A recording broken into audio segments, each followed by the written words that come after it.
All right, so here I have the starter scene open. After you download and install all of the assets, you can actually find this scene by going to the folder Statmachine, and it's under Statmachine 00.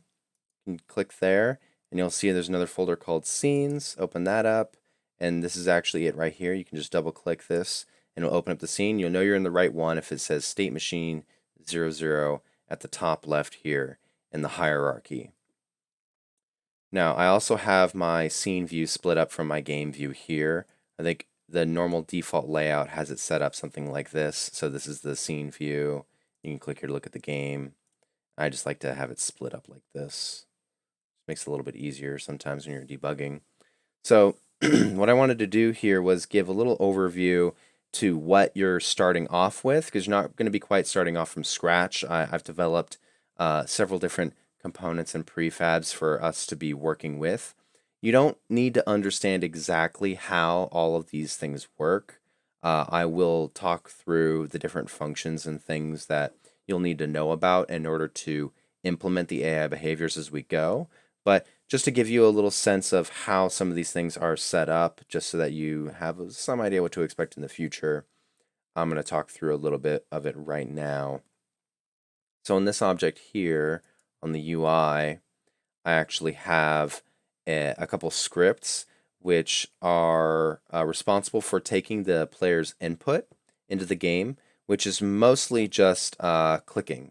So if I play the game to show you real quick, if I left click on this blue capsule, it will select it, which is denoted by that green circle. If I left click somewhere else, it will deselect it.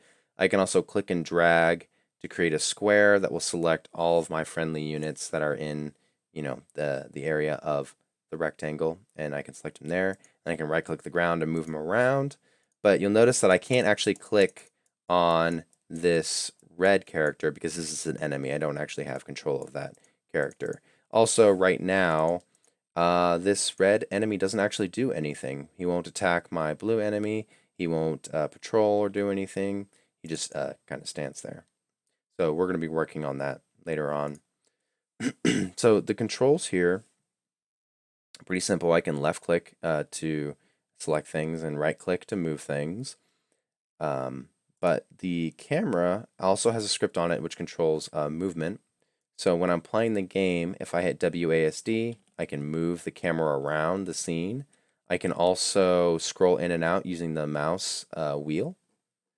And there's also an option that will enable you to move the camera. If I click this here, mouse movement enabled, what it'll do is it'll make it so that when I'm playing the game, all I have to do is move the cursor towards the edge of the screen and I can move it around, which is much more typical of most RTS games. It's just I usually disable it while I'm editing the game. It's totally your call if you want to enable or disable that. You can find it just by clicking camera container and then camera movement, turn that on or off. So there's a few scripts that you should probably be aware of that I wrote just for this example.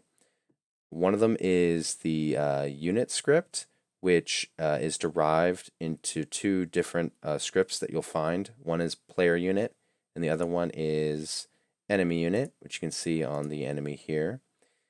These scripts are pretty simple. They're mainly there just to facilitate responding to user inputs, to interacting with some of the other components. We'll be accessing these components pretty often for the use of AI. There's also a gun script, which just handles some of the variables for things like damage, how fast you attack, what the range of the gun is, things of that nature. And the other component that you should be aware of is the Nav Mesh Agent.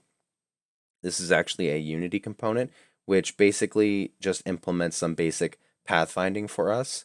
In a later section, we'll be replacing these, but for the first few sections, we're just going to use the built-in pathfinding solution, which is pretty good for what it is, but there are some ways that we can improve it, which we'll worry about later on.